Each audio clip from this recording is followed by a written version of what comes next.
Hello everyone, आप देख रहे हैं गैवी लॉ क्लासेस और आज हम एक एक्ट करने जा रहे हैं which is the protection of women from domestic violence act 2005। जो ये एक्ट है ये स्पेसिफिकली वुमेन के रिगार्डिंग है, वुमेन के प्रोटेक्शन के रिगार्डिंग है। Protection from what? Protection from domestic violence. और इस एक्ट का केम इनटू फोर्स है 26 अक्टूबर 2006। ये 26/10/2006 को केम इनटू फोर्स है। और जो इसका नेचर है, इस एक्ट का नेचर सिविल नेचर होगा। दैट मीन्स ये सिविल नेचर का एक्ट है और इसके जो डेफिनेशंस हैं वो सेक्शन 2 में कवर्ड है। डेफिनेशंस बहुत सारी हैं बट हम इस मोस्ट इम्पोर्टेंट डेफिनेशंस को कवर करेंगे जो फर्दर एग्जाम के लिए इम्पोर्टेंट है। तो डेफिनेशंस में हम डेफिनेशंस बहुत इम्पोर्टेंट है। अगर आपको डेफिनेशंस क्लियर है तभी आपको एक्ट का सब कुछ पता लग सकता है। अदरवाइज अगर आपको डेफिनेशंस क्लियर नहीं है तो एक्ट समझ में नहीं आएगा। तो हम अगर हम देखते हैं डेफिनेशन 2A में दिया गया aggrieved person. Aggrieved person means any women. इसमें दिया है aggrieved person means any women. It means इसमें कोई भी मेल पर्सन कवर्ड नहीं होगा। दैट मीन्स अग्रीव्ड पर्सन में मेल पर्सन कभी भी कवर्ड नहीं होगा। बिकॉज ये जो एक्ट है ये एक्ट सिर्फ वुमेन के रिगार्डिंग है, वुमेन के प्रोटेक्शन के रिगार्डिंग है, इसीलिए इसमें मेल पर्सन कवर्ड नहीं होगा अग्रीव्ड पर्सन में। और आगे हम देखते हैं any women. Aggrieved person means any women who live in domestic relationship. Domestic relationship को हम फर्दर देखेंगे 2F। इसकी जो डेफिनेशंस है उसको 2F में दिया गया है। Domestic relationship means such type of relationship if they are related to marriage, adoption as a joint family. इस रिलेशनशिप में बहुत सारे रिलेशनशिप कवर्ड हो गए। मीन्स हस्बैंड तो कवर्ड हो ही गया है, इसमें adoption, joint family means husband के जो रिलेटिव है वो भी कवर्ड हो जाएंगे। Means domestic relationship means relationship which they are related to marriage, adoption, joint family. और आगे दिया गया है एनी, इसको हम स्टार्टिंग में देख लेते हैं। Aggrieved person means any women who live in domestic relationship. Domestic relationship में देखेंगे आगे हम दिया गया shared house hold. Shared house hold means what? Shared house hold की डेफिनेशन 2S में दिए गए। 2S में शेयर्ड हाउस होल्ड की डेफिनेशन दी है। उसमें दिया गया house hold. Shared house hold means house hold which is owned और टेनेंटेड। दैट मीन्स चाहे वो हाउस खुद का हो या किराए पे हो, उसमें वो शेयर्ड हाउस होल्ड में कवर हो जाएगा। जो शेयर्ड हाउस होल्ड है इसमें आगे 2Q में दिया गया respondent. Respondent means any male adult person, any male adult person और एनी मेल अडल्ट पर्सन और हस्बैंड और रिलेटिव ऑफ हस्बैंड। इसमें रिस्पोंडेंट में सिर्फ हस्बैंड कवर नहीं होता, उसके रिलेटिव भी कवर हो जाएंगे। So it's 2Q। रिस्पोंडेंट के बाद देखेंगे हम डेफिनेशंस। डेफिनेशन फर्दर देखेंगे तो इसमें सेक्शन 3 है। सेक्शन 3 बहुत इंपॉर्टेंट है एक्ट के रिगार्डिंग। सेक्शन 3 में क्या है? सेक्शन 3 में डेफिनेशन दे रखी है। Definition related to domestic violence. इसमें दे रखा है डोमेस्टिक वायलेंस में क्या क्या चीज़ें कवर्ड होंगी और क्या क्या चीज़ें कवर्ड नहीं होंगी। सो डोमेस्टिक वायलेंस में अगर हम फर्दर ब्रॉडर इंटरप्रिटेशन करते हैं तो बहुत सारी चीज़ें कवर्ड होती है। इसमें देखेंगे हम domestic violence means any act, omission और कंडक्ट। इसमें 3 चीजें कवर्ड हो रही हैं। एनी एक्ट, ओमिशन और conduct. For any act, omission, conduct of respondent means respondent में कोई भी एक्ट, ओमिशन और कंडक्ट इसमें कवर हो रहा है। और इसमें देखते हैं मेंटली और फिजिकल हरासमेंट। इसमें क्या होगा? फिजिकल अब्यूज, सेक्सुअल अब्यूज और इकोनॉमिक अब्यूज। मीन्स मेंटली और फिजिकल हरासमेंट में 3 चीजें और कवर्ड होती हैं। इसमें देखिए फिजिकल, सेक्सुअल और इकोनॉमिक अब्यूज, ये 3 चीजें भी कवर होती है।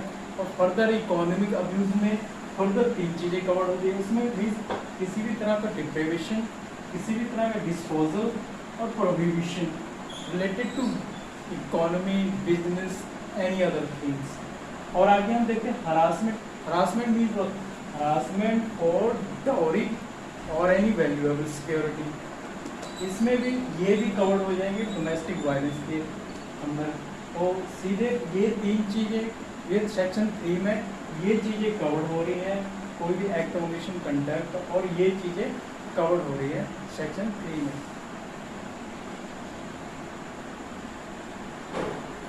तो फर्दर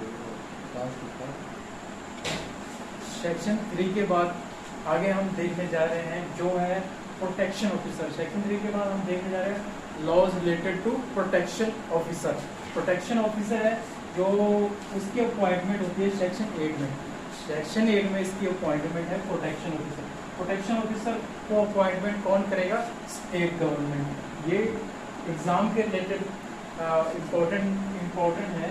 जो प्रोटेक्शन ऑफिसर को अपॉइंट कौन करेगा? State government. State government. और जो प्रोटेक्शन ऑफिसर है, प्रोटेक्शन ऑफिसर जो होगा वो कौन होगा? विमेन।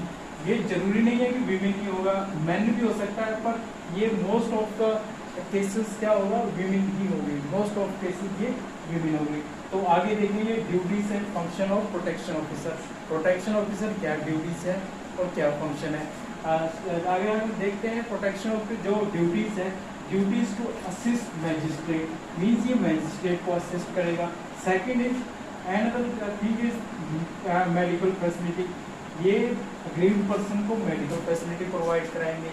और third is domestic incident report, ये तैयार करेंगे domestic incident report. And another thing is application.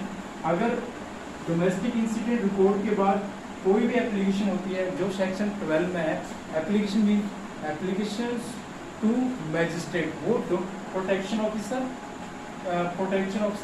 Application to magistrate देगा। आगे हम देखते हैं शेल्टर होम। प्रोटेक्शन ऑफिसर की ड्यूटी बनती है टू अग्रीड पर्सन को शेल्टर होम प्रोवाइड करेगी।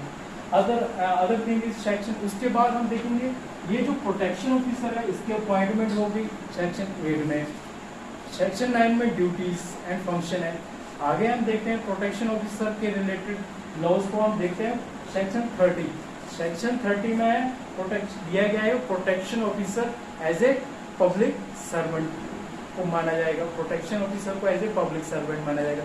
आगे पब्लिक सर्वेंट की जो डेफिनेशन है वो फर्दर देगी, कहाँ दी गई? वो फर्दर आईपीसी में दिया गया है, वो सेक्शन 21 में दिया गया है। आईपीसी सेक्शन 21 में पब्लिक सर्वेंट की डेफिनेशन दी गई है। तो आगे हम ये देखते हैं जो प्रोटेक्शन ऑफिसर है वो पब्लिक सर्वेंट होगा। Other thing is penalty. 33 section 33 penalty के रिगार्डिंग है। अगर प्रोटेक्शन ऑफिसर कोई मिस हैपनिंग करता है, कुछ भी अगर उससे कोई मिस हैपनिंग, कुछ भी अगर वो गलत अपनी ड्यूटी के रिगार्डिंग कुछ मिस हैपनिंग करता है तो उसको पेनल्टी दी जाएगी 1 ईयर और फाइन होगा 20,000 और बहुत हो सकता है। ये सेक्शन 33 का है। आगे हम देखते हैं complaint. Complaint against protection officer. Protection officer के अगेंस्ट कंप्लेंट नहीं होगी, अगर हो सकती है बट उसके लिए सैंक्शन टू सेंट्रल गवर्नमेंट का सैंक्शन चाहिए। तो ये होता है कंप्लेंट के प्रोविजन के रिगार्डिंग। तो फर्दर हम देखेंगे, फर्दर हम टॉपिक को फर्दर सेक्शन में देखेंगे। फ्रेंड्स, प्रोटेक्शन ऑफिसर के बाद आएगा प्रोसीजर। इस एक्ट में प्रोसीजर जो दिया गया है वो चैप्टर 4 में दिया गया है। चैप्टर 4 है जो वो प्रोसीजर के रिगार्डिंग बात करता है। चैप्टर 4 में प्रोसीजर में देखेंगे, इसमें देखेंगे सेक्शन 12 है जो वो प्रोसीजर के रिगार्डिंग हमको बताता है कि प्रोसीजर कैसा होगा। इसमें देखेंगे प्रोसीजर में क्या होगा। प्रोसीजर में ये बताया गया है कि एप्लीकेशन कैसे मूव होगी, कैसे ऑर्डर जजमेंट पास होगा, कैसे वो इस जजमेंट को इन्फोर्स होगा। तो इसमें दिया गया है procedure regarding any aggrieved person.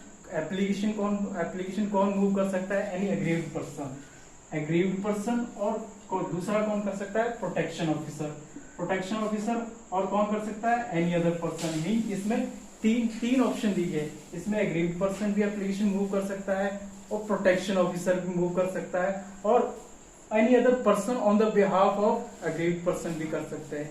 तो ये एप्लीकेशन मूव कर दी उन्होंने मजिस्ट्रेट के पास एप्लीकेशन मूव कर दी। जो एप्लीकेशन मूव करने के बाद क्या होता है, जो मजिस्ट्रेट क्या होगा, मजिस्ट्रेट रिलीफ देंगे। रिलीफ जो है वो दिए गए सेक्शन 18, 19, 20, 21, 22। ये फर्दर रिलीफ की बात करते हैं। जो ये रिलीफ है जैसे मॉनिटरी रिलीफ और अदर रिलीफ, जो ये इन सेक्शन में दिया गया है, जो अग्रीड पर्सन को दिए जाएंगे। और जो ये एप्लीकेशन है, जो एप्लीकेशन एप्लीकेशन मूव करने के within 3 days on the receipt of application, magistrate क्या करेंगे, मजिस्ट्रेट कॉग्निजेंस लेंगे। ये मजिस्ट्रेट कॉग्निजेंस लेंगे। और डिस्पोज ऑफ द ट्रायल कितने दिन होगा, वो होगा 60 डेज। जो ये टाइम पीरियड है ये इंपॉर्टेंट है, ये एग्जाम पॉइंट ऑफ व्यू से इंपॉर्टेंट है। जो डेट ऑफ कॉग्निजेंस होंगे वो विदिन 3 डेज होंगे, जो डिस्पोजल ऑफ द ट्रायल होगा वो 60 डेज होगा। ये 60 डेज। उसके बाद देखेंगे अपील के रिगार्डिंग क्या प्रोसीजर है। अपील है within 30 days on the date of order, within 30 days on the date of order. ये अपील के रिगार्डिंग लॉ है, ये विदिन 30 डेज। ये टाइम पीरियड भी बहुत इंपॉर्टेंट है एग्जाम पॉइंट ऑफ व्यू से। सो फर्दर हमने ये डोमेस्टिक वायलेंस एक्ट जो किया है, इसके हमने इंपॉर्टेंट सेक्शन ओवरव्यू बेसिक को डिस्कशन किया है। So it's a complete overview of domestic violence act. तो प्लीज चैनल को शेयर और लाइक कर दीजिए। Thank you.